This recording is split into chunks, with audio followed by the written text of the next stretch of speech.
Hello, Jets fans, and welcome to another episode of Rich Sports Talk. Thank you so much for joining us here today. All the latest on the New York Jets, and your home for all the best New York Jets content. So if you're new to the channel, give us a subscribe. If you're joining us afterward, make sure to give us a comment. We have a lot to talk about, and I was thinking about doing a video about the throwback jerseys. If you'd like, I can make another one. Please let me know. There's a lot to get into, but with Hard Knocks just around the corner, I put this on the community page. I asked you guys, do you want the top 5 position battles or the top 5 storylines that I believe will be on Hard Knocks this year?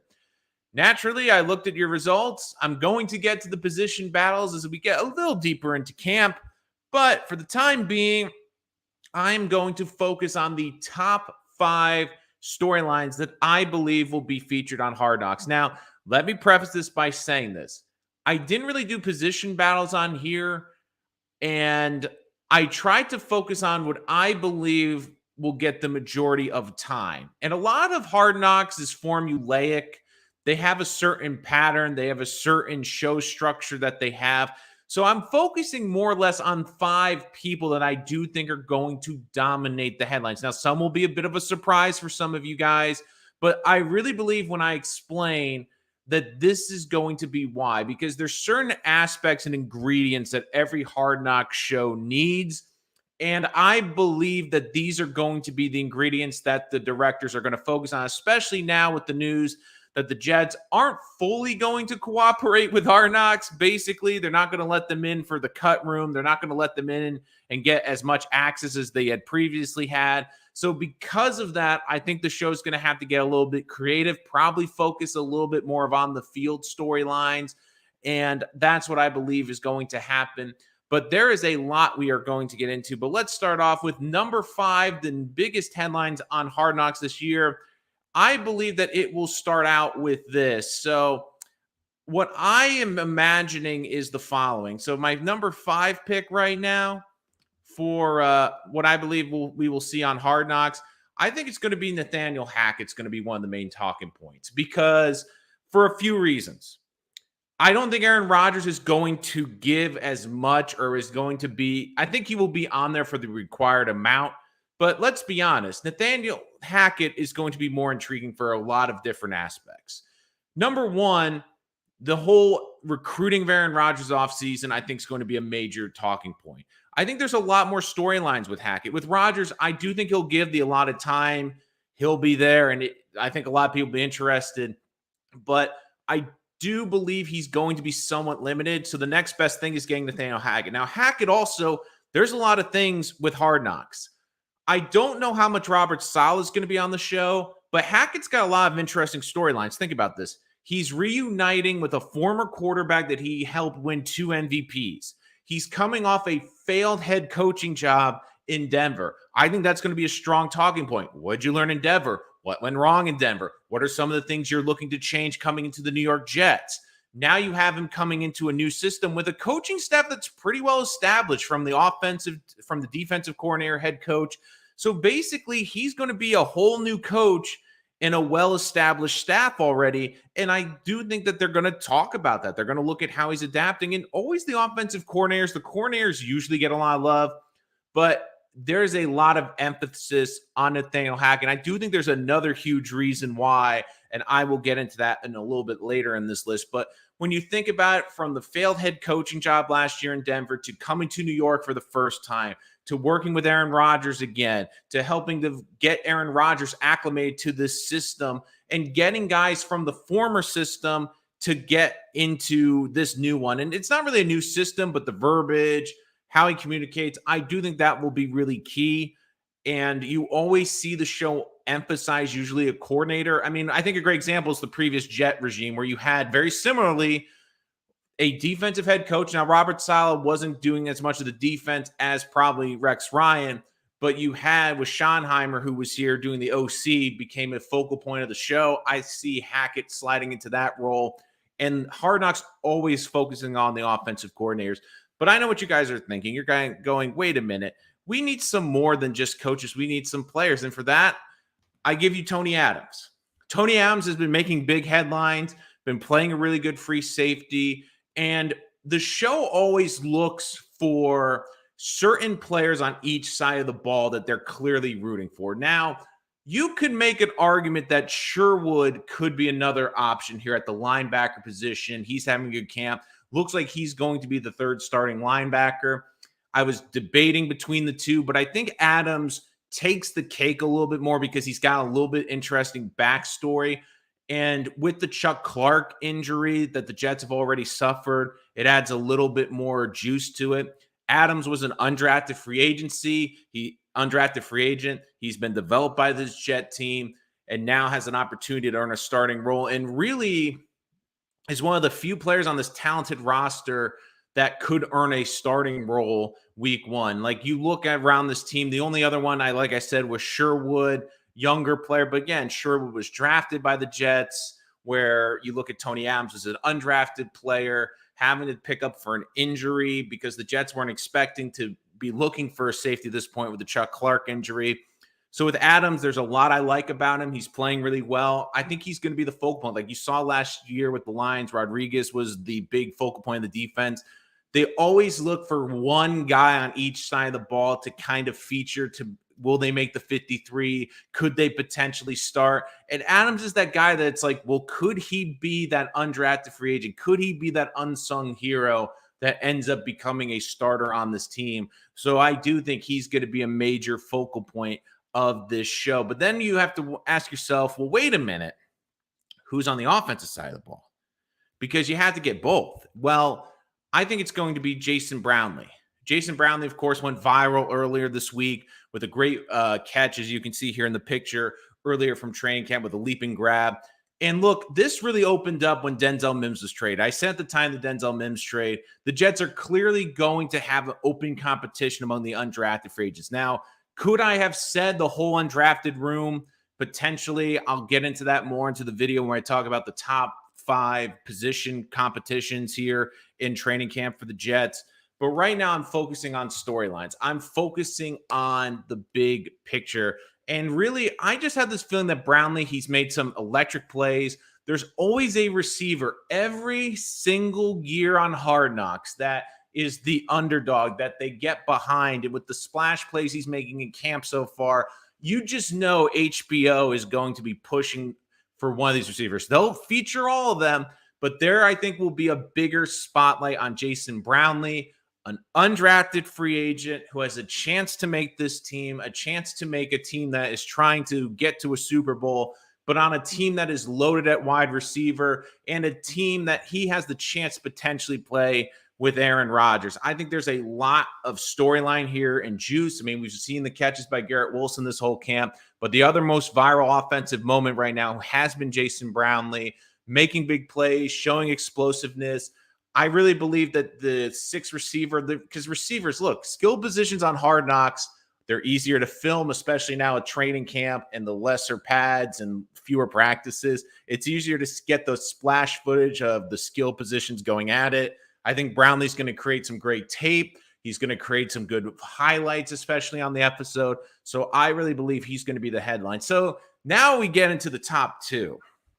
And I think that they are going to be incredibly polarizing and very interesting for Jet fans. So number 2 on my list will be Zach Wilson. Look, Zach Wilson is going to be a big headline of Hard Knocks for multiple reasons. Let's start with the Aaron Rodgers thing. First of all, Aaron Rodgers, I don't think is going to give a ton to HBO. I think he will give what is necessary, but he's a well-established player. Zach, there is a lot of uncomfortable questions and interesting questions that can be brought up about him. What did you do in the offseason to get better? How do you think it failed in New York last year? You failed miserably. I think that there's going to be a lot of buzz around Zach Wilson, and especially because he's looked really good in camp so far this year. I think that they could look as like, well, is this the year Zach Wilson starts to restructure and rebuild his career? Is this his last opportunity to show anything to this New York Jets organization? There is a lot of meat here. And the biggest reason I do believe that Zach is going to be a major part of the show, who's going to be playing in training camp, guys? You look at this quarterback roster. Rodgers, I doubt we'll see. If we see anything, he may get 2 or 3 series. It's already looking like in practice, he's got a really great connection with the players already. So I don't, doesn't look like they need use him in training camp or in the preseason games. I mean, Boyle maybe gets a couple series, but they probably don't really need to throw him out there. So what's left? You basically have Zach Wilson, an undrafted quarterback, and you have Strevler. So I think the Jets want to give Zach as many reps in the preseasons for a couple of reasons. Number one, showcase to other teams potentially, but this is really, in the perfect world, these are going to be the only in-game reps that Zach Wilson's going to get this entire season. So I do think there will be a major emphasis. And look, I think nationally, there's a lot of intrigue around Zach because the country has seen Zach fail. They think he's a major bust. Like, I think that HBO and Hard Knocks are going to look at the narrative like, well, is he really a bust? What's he doing to overcome this? How is he handling the pressure of New York? How is he handling the failure of New York? How is he handling now being a backup in New York? How is he handling now being an Aaron Rodgers shadow? There's a lot of intriguing storylines around Zach Wilson. And because I do believe Zach Wilson is going to play a lot in the preseason, I do think he's going to be one of the major storylines. Before we get to number one, thank you guys for watching. If you're new to the channel, make sure you hit that like and subscribe button. Check out our community page for constant Jets Bowls for what content you want to see. And also, please give us a comment if you're joining us here in the live stream. I will get to it in a moment. But also, if you're joining us afterward and you have any questions you want to bring up about the Jets and training camp, I will get to them in the next video. So number one headline, I think this will be an interesting one. And I'm curious to see what Jet fans will have to say. I think it's going to be Mekhi Becton because there is a lot here for HBO. This offseason, he's reportedly lost 50 pounds. That journey to losing that weight, how he accomplished it, what he did differently, how that's impacted his game. You also look at Mekhi, too, has been a guy that's not only competing at the left tackle position, which is the premium offensive line position, but he also could be competing for right tackle. So what position could he potentially win? And the other thing that I do think will hang over Mekhi, and Rich Cimini was the only Jets beat reporter that I saw this from out, so I'm not sure how accurate this is, but there's also that rumor that the Jets, if Becton is healthy and looks great in camp and everything's healthy, maybe they look to trade Becton at some point. Now, there is a lot going on with Becton. The club declined his fifth-year option. He's going into a make-or-break year. He hasn't played a snap, basically, in over a year in a game. He hasn't played a full game in over 2 seasons. There's a lot that HBO looks for. They look for headlines. They look for storylines. And this really is a good one. Like Zach Wilson, you have a first-rounder that has underachieved, has not met expectations, whose career is on the line. Now, Zach's a little bit different because you have Aaron Rodgers there for at least the next year or two, so it's not as prevalent. But Mekhi Becton really could be the X factor of this football team because if he is healthy and right, there is no offensive lineman on the Jets, even Elijah Vera-Tucker, who I love to death if you've followed this show. If Mekhi Becton is right and healthy, he could easily be the team's best offensive lineman. He is that gifted. He is that talented. But can he stay healthy through camp? What's he doing to stay healthy in camp? How's he taking care of his body? How's he dealing with the coaching staff? Because don't forget, this is also the coaching staff that Mekhi called out earlier, said, hey, I wouldn't have gotten hurt last year if they didn't move me to right tackle. There's a lot of fodder and a lot of intrigue here, and especially when you look at the Jets' offensive line, that is a position that on this team I think is better than people give credit for, but it's going to be a major factor and was a factor in why the Jets fell apart last year, because they just didn't have enough bodies on that offensive line. And I'll talk more about when I get to the position battles video, because there's a lot to talk about, and there's going to be a huge focus on this offensive line. But if I had to pick one guy, it's going to be Mekhi Becton, because we are talking about someone, when you look at the range for where he could start in training camp to where he could finish, we are talking about someone that by the end of camp could be this team's starting left tackle. We could also be looking at someone where, if history has shown us anything, could be hurt, could not be starting. there's even a slight chance that maybe he's not on this team by the start of week 1. And I do think it is pretty interesting too, where I think the throwback jerseys was a great example of it today, where some players maybe weren't featured as prevalently. And I noticed, maybe I haven't, maybe you guys have seen it, but I certainly didn't, was Mekhi Becton in those promos. I saw AVT, I saw a lot of players, but it used to be Mekhi was a major focus of the marketing and promoting this team. Now all of a sudden I'm not seeing that. So Mekhi Becton, I'm rooting for the kid. I think he could be, if he's healthy and right, could be great. I mean, once again, we're talking about someone where the reason I have him above Zach, we know is going to be the backup quarterback, if anything, this year. That's going to be his highest.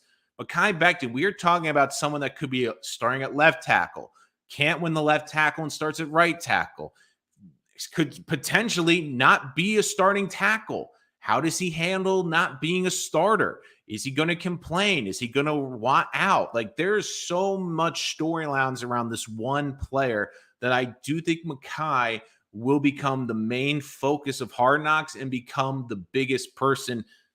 I mean, both literally and physically. I mean, you can't get bigger than Mekhi Becton in terms of the size.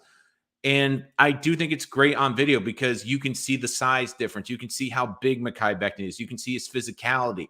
But once the pads come on, once the training camp starts, is he going to look good in the preseason games? Are the Jets going to play him a lot in the preseason? How's he going to look at left tackle? How's he going to look at right tackle? There's so much to look at with Mekhi that is the reason that I think he's going to be the major storyline on Hard Knocks. But I'd like to hear what you guys have to say. Please reach out in the comments. What do you think? And let's get to some of the questions right now. Daquan Jones, A-Rod looks good so far. He's been pretty sharp. I think Aaron Rodgers has been great. I really love the way he's been threading. And the biggest thing, too, is how quickly he's gone on the page with these younger receivers. Like, that was my biggest worry, was it's a new city, it's a new team, it's new personnel, but it's shown me that he's putting in the work, this Jet team's putting the work, and that there really have been a good job with coordinating communication. I have to give Nathaniel Hackett, like, we love to blame the OC, but one of the reasons I think this is operating so smoothly is because of Hackett. I think Hackett has made it very easy and has helped with this transition. Once again, going back to what we were talking about in this video, I think that's going to be a major storyline, is how he's able to come in and take over for an offense that basically was abysmal last year, that failed to develop the number 2 overall pick, one that fell apart, one that couldn't score a touchdown for the last month of the season. There's so much negative about the Jets offense from last year. It's going to be interesting to see how Rodgers and Hackett address it and are able to attack that. But again, I'd love to hear from you, Daquan. What do you think are going to be the top headlines from training camp? I'd love to hear from you guys. I see a lot of you in the live stream right now. Opening for questions. Do you have any questions about training camp? Any questions about my top 5? Hell, do you disagree with my top 5? Is there a player that I'm not talking about? And look, I know one thing you might be saying is, well, what about the position battles? Yeah, the position battles are important, but Hard Knocks tends to focus on the individuals more. And I promise you, as we get closer, I am going to do the top 5 position battles. And there's a lot of them in camp. There's a lot of big ones. So I'm going to get to that, I promise. But these are the players that I thought were going to be the most interesting ones on there. So again, to recap, number 5, Nathaniel Hackett. Number 4, Tony Adams. Number 3, Jason Brownlee. Number 2, Zach Wilson. And number 1, Mekhi Becton. Look, I get what people are going to say. Well, you didn't have Sauce Gardner in there. You didn't have Garrett Wilson in there. I do think that everyone who's a great player on the Jets is going to get screen time. The one I was kind of wondering about putting in there was Breece Hall because of the rehab. But I also don't think that he's going to play in a preseason game. I think that there'll be talk about his recovery. But the one thing I keep looking at, too, is the Jets have said that they're not going to be as open on Hard Knocks, that they're going to keep a lot of things behind closed doors. And for me, the reason I excluded Breece Hall was I just have this feeling that the Jets don't want people to know how his recovery is going. He seems to be well ahead, but they don't want to leak that out for a couple of reasons. Number one, they're trying to negotiate with a certain former Vikings running back. And if Breece Hall is going to miss more time or is a little bit behind, that might drive up the price tag slightly. And the other thing, too, is you don't want other teams around the league to know if there's been a slip up in the rehab, if he's a little bit behind schedule. So I don't think the Jets want that out there. And look, Sauce is going to get a lot of attention. Garrett Wilson's going to get a lot of attention. I think those are obvious. But Hard Knocks tends to focus on a lot of the people that people don't know about. Yeah, they will give their flowers to the most popular Jet players and the big names. But I also look at this Hard Knocks formula. And I think I fit it. I think they look for guys that NFL careers are on the line. When you look at Mekhi Becton, guys that have underperformed, Zach Wilson, each camp, they have a position guy on the offense, on the defense, who's either undrafted or an underdog and could either be a starter or make the team. And that, for me, is Jason Brownlee on the offensive side and Tony Adams on the defensive side. And they also like to focus on a certain head coach. I think this year it's going to be Nathaniel Hackett. Last year they did a lot with Deuce Staley. Hackett, there's a lot. Failed as a head coach. Aaron Rodgers, this was the OC Aaron Rodgers wanted to work with. There's a lot here with these Jets Hard Knocks storylines. And look, I do think there's going to be some big ones, but Zach Wilson's going to play a lot. Mekhi Becton, I don't know how much he'll play, but that's going to be a battle because he's fighting for two potential starting spots. Jason Brownlee's fighting to make this team as the sixth receiver. Tony Adams isn't just fighting to make the team. At this point, he could be conceivably this team starting free safety week one on opening night. And then you look at Nathaniel Hackett. How do you get these talented players like Breece Hall and Garrett Wilson from last year on the same page with a Hall of Fame quarterback like Aaron Rodgers? And I also think Hackett will be important because how does he address Zach Wilson? What's he doing to help Zach? Is Zach talking highly about Nathaniel Hackett? Is Zach Wilson going to come out and say during these interviews, yeah, Nathaniel Hackett's simplifying it for me. He's making it easier for me to understand. And it's been a huge help. Like, I don't think they're going to completely throw LaFleur under the bus, but you could come out of this camp saying that not only is Hackett making it easier of a transition for Rodgers, but we're seeing the development with Zach. And look, I think Zach's going to play a lot this preseason.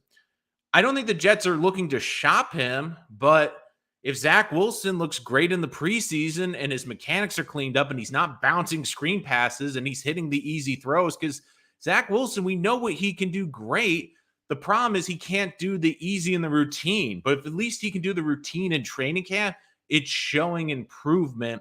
And I think that's going to be big for his confidence, but it's also be intriguing too, where could the Jets, maybe if they don't love Zach or if they're off of Zach, maybe it helps drive up his value. Look, because Streveler's going to get playing time in the preseason. I doubt Boyle's going to play a lot. Rodgers, I think, suits up 2 or 3 series, if any. If I'm the Jets, I wouldn't play Rodgers, especially with how good he's looked in practice and how much he's making a connection with his teammates. That was the biggest thing, is like getting in a game with these guys, but it doesn't seem like he needs that.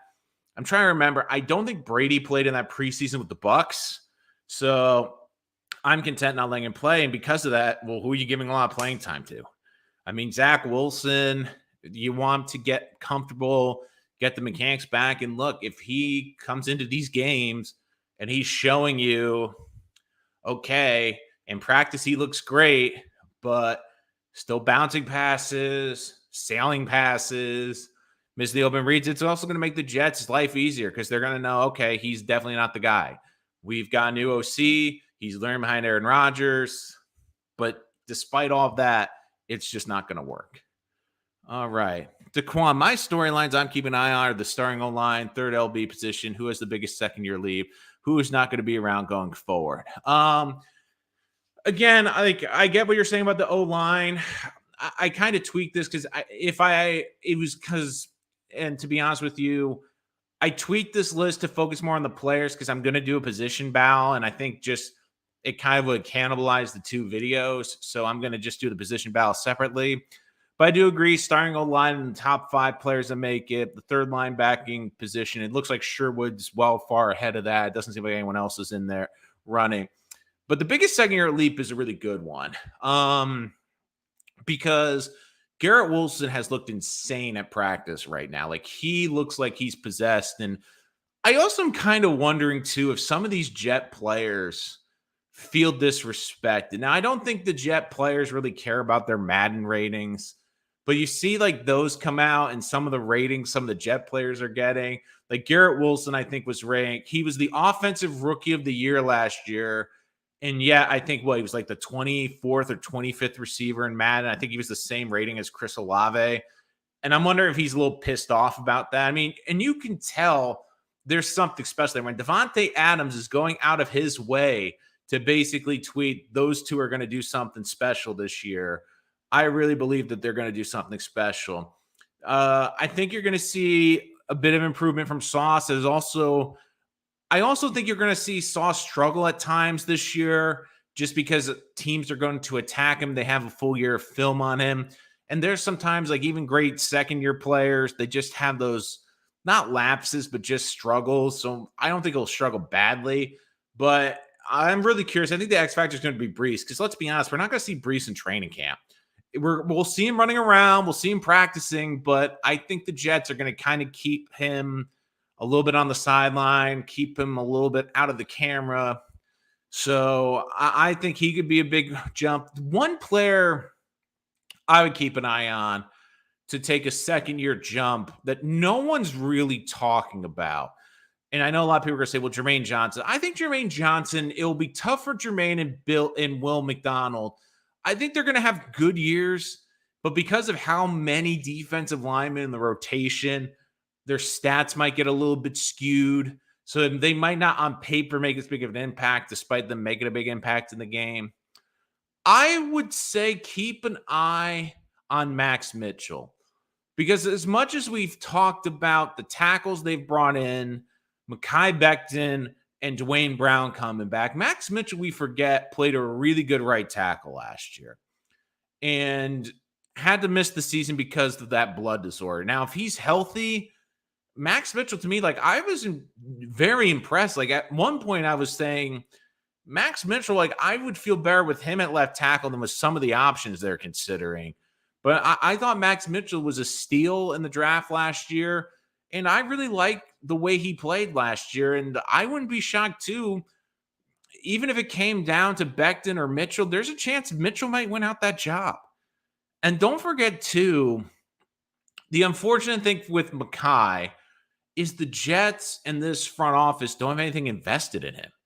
They're not while Joe Douglas drafted him, it wasn't Robert Sala's staff that wanted him. I mean, what has he played? 3 quarters for Robert Saleh in his career. So Max Mitchell's a kid that they scouted, they brought in, they drafted, they played last year. And look, last year they wanted to use the red shirt so he could potentially start this year. He got in there and looked really good at times last year. So that looks like a potential steal. And you also look at the finances going forward. They have Max Mitchell for the next couple of years for dirt cheap. They're not paying him anything to play right tackle. Billy SBC, the thing with Dwayne Brown, the rotator cuff, that's injury that tends to reoccur. Hope we can have him healthy this year.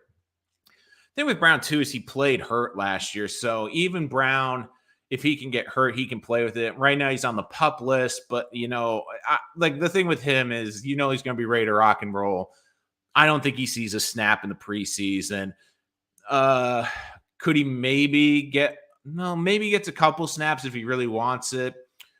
But I think the Jets know what they at least have there with Dwayne Brown. The big thing is going to be what happens with Becton. If Becton just blows everyone away at left tackle and they go in the season with Becton at left tackle and Dwayne Brown as a left tackle backup, I don't have a problem with that. But we'll see. Also, again, 38 years old, older player. I think Butler at least gives them depth on the offensive line. You still have ABT that can slide out to the left tackle spot. Now, Brown could be I think Brown could be an intriguing player. I think Hard Knocks is going to focus on him just because of the age and playing the left tackle position. But I kept him out there because, again, I do think one of the things I'm going to talk about is the position battles. That's going to be a top 5 video coming out. And Billy SBC, what was the deal with the blood clots, though? Do they have him on blood thinners? That could keep him out a while. To be honest with you, I'm not exactly sure. I'm seeing what they were saying with that. I know last year they put him on blood thinning medication. I mean, that was the last storyline last year. I mean, I do think it's gonna come up at one point that it's definitely going to come up at one point during Hard Knocks about him missing last year. I just think the whole offensive line falling apart last year. And it's great that when the test happened that they were able to diagnose that, because that's just not a football injury. That's a life-threatening injury potentially. So I'm glad that he got that all figured out. And it does seem like he's in good shape this offseason, but we'll have to see. And that'll be something to keep an eye on. Now, I do think he's on some special blood thinners, but it does seem like everything's under control, and at least in the short term, that he's in good shape as well. And look, I think Mitchell is going to be a talking point. Becton's going to get, I think, the most attention of the offensive linemen, and rightfully so. But Mitchell may be one of those underdogs that they kind of pit against him. I mean, don't forget, too, the Jets have a battle at center as well. I mean, that's guy got lost in the shuffle just because of how bad the tackles are. Do you see Rodgers want a rookie starting for him at center? Well, if the center is the better option, I think Rodgers would be fine with that. We'll have to see. It's hard to, and look, Billy, like, I watch the offensive line more than anyone. Like, I've always been someone that, and if you watch this channel, you're new to the channel, I'm big on the trenches. That's my focal point, sometimes to a fault. I think the skill positions are easier in a sense to judge, and also, our eyes tend to wander there. But I love watching the offensive line play. The hard thing, though, is right now in camp, you can't really tell until the pads come on, to be honest. And now there's so few padded practices. It's really hard to tell. I do think you're going to see a lot of action in the game. And one of the big things, too, is even if the Jets start the season with McGovern at center, that one of the reasons they brought him back is because he can play guard. So if a guard goes down during the season, he can kick over to guard, and now they have at least Ferguson to slide into the center position. But it'll be an interesting battle. I do think that'll be one I'll mention as well. It gives the Jets depth and flexibility. And look, Ferguson might not even start this year for the Jets, but it's given them someone that they can envision being a starter at the position for the next 6 to 9 years. I think if you were to ask the Jets today, that they feel really good about three guys. They feel good about McGovern. They feel good about AVT. And they feel good about Mitchell being guys that they could envision being long-term options on this team. I mean, Laken Tomlinson is getting older. I don't know how long he's going to last, but you would assume at least a couple more seasons if he turns his play around.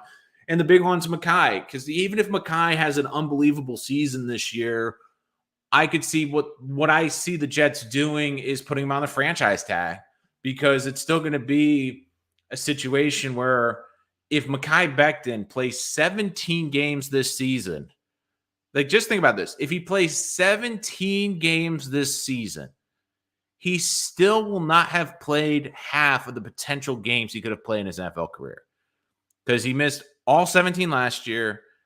I'll give him the benefit of the doubt from starting week 1, but he missed 15. So he's missed 32 games in the last 2 years combined. Then you throw in that his rookie year where he missed 3 games. I mean, he's missed 35 games.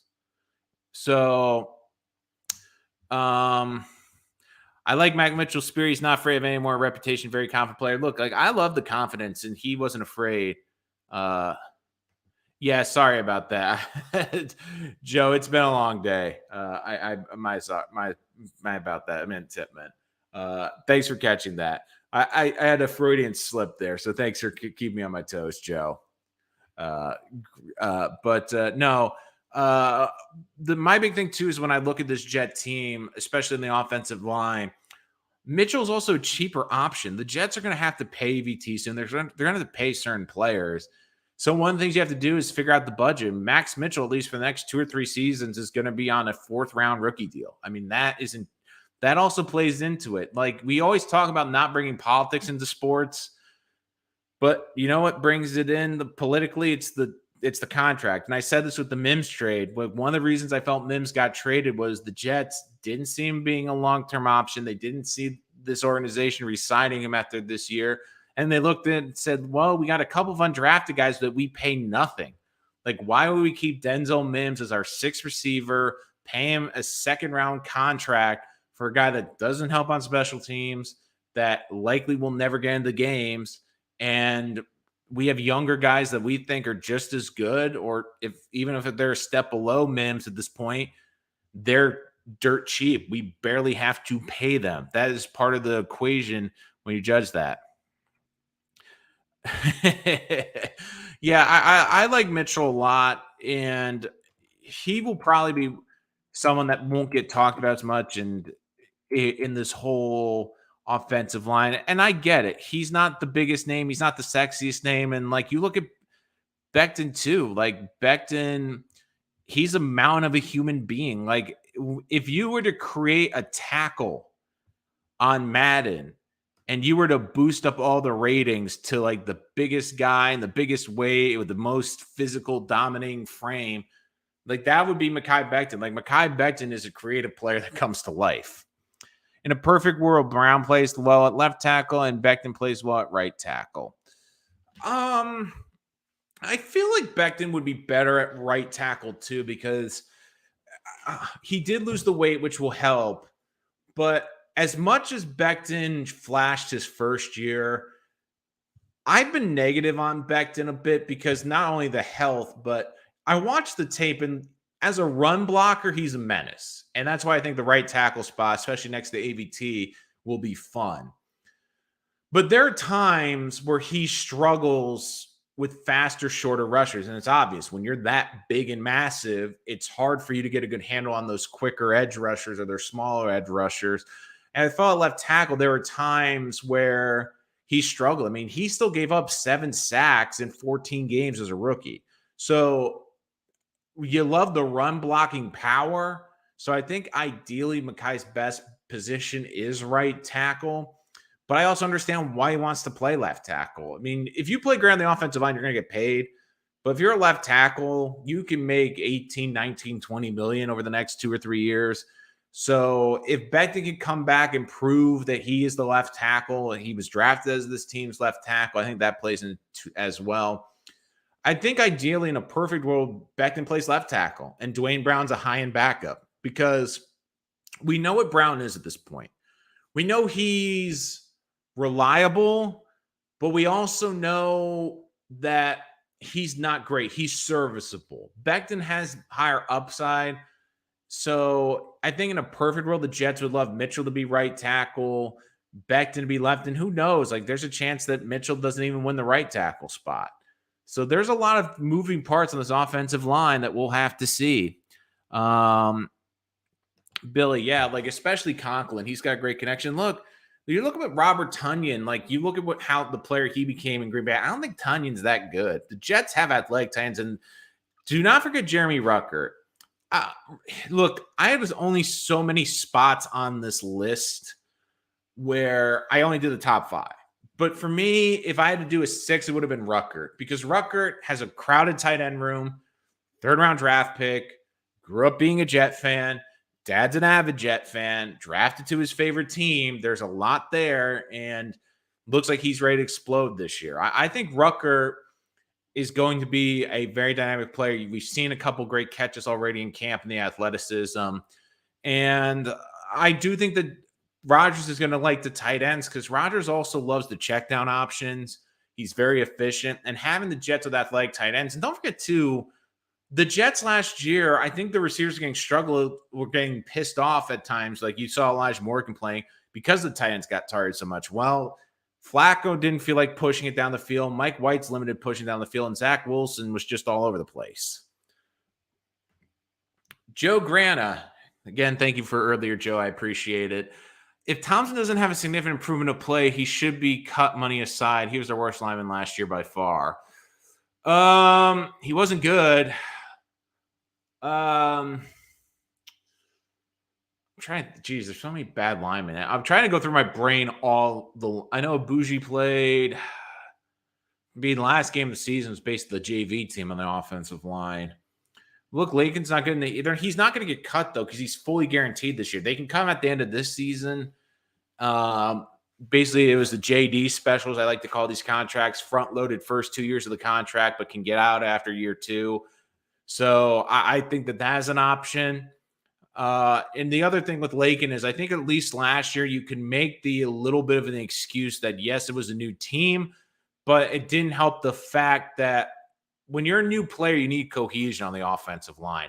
And the Jets, and I kept bringing this up last year, it wasn't just the Jets were struggling with the talent on the offensive line because injuries. They didn't have cohesion.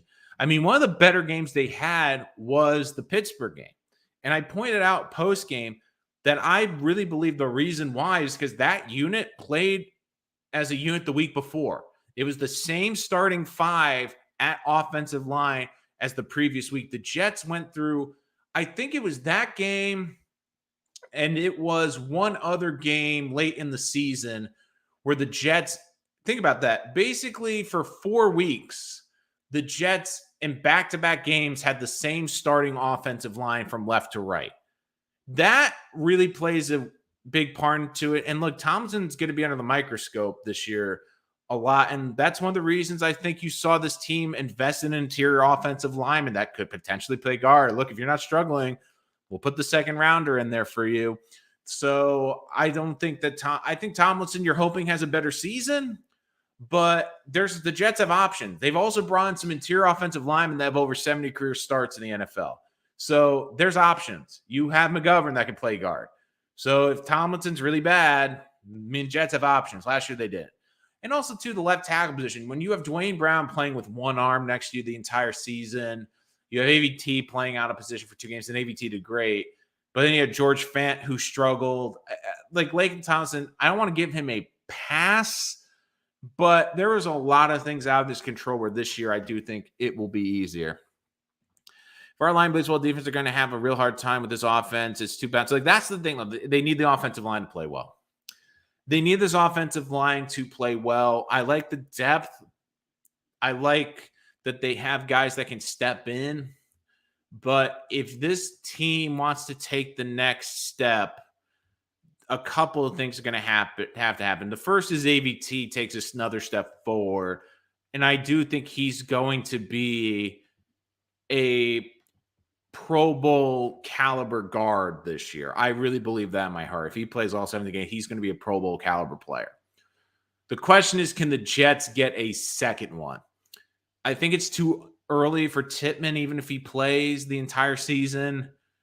Becton is such a wild card, but I mean, he has Pro Bowl potential in terms of his raw talent. And the biggest thing is, can the Jets have the same unit week to week?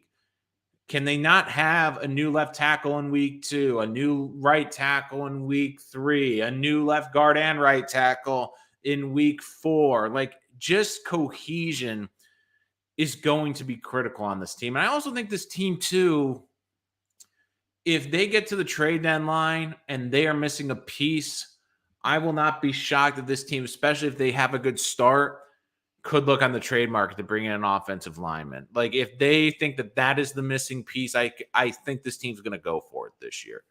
I really do. But I do think there's going to be a lot of great battles at camp. We will have them all here on Rich Sports Talk. Again, guys, thank you so much for joining us here today. More Jets storylines coming up as we progress through training camp. And, of course, my top 5 position battles will be coming to you later this week. So make sure you tune in for that. But until next time, I'm your host, Nolan Rich, and this is Rich Sports Talk.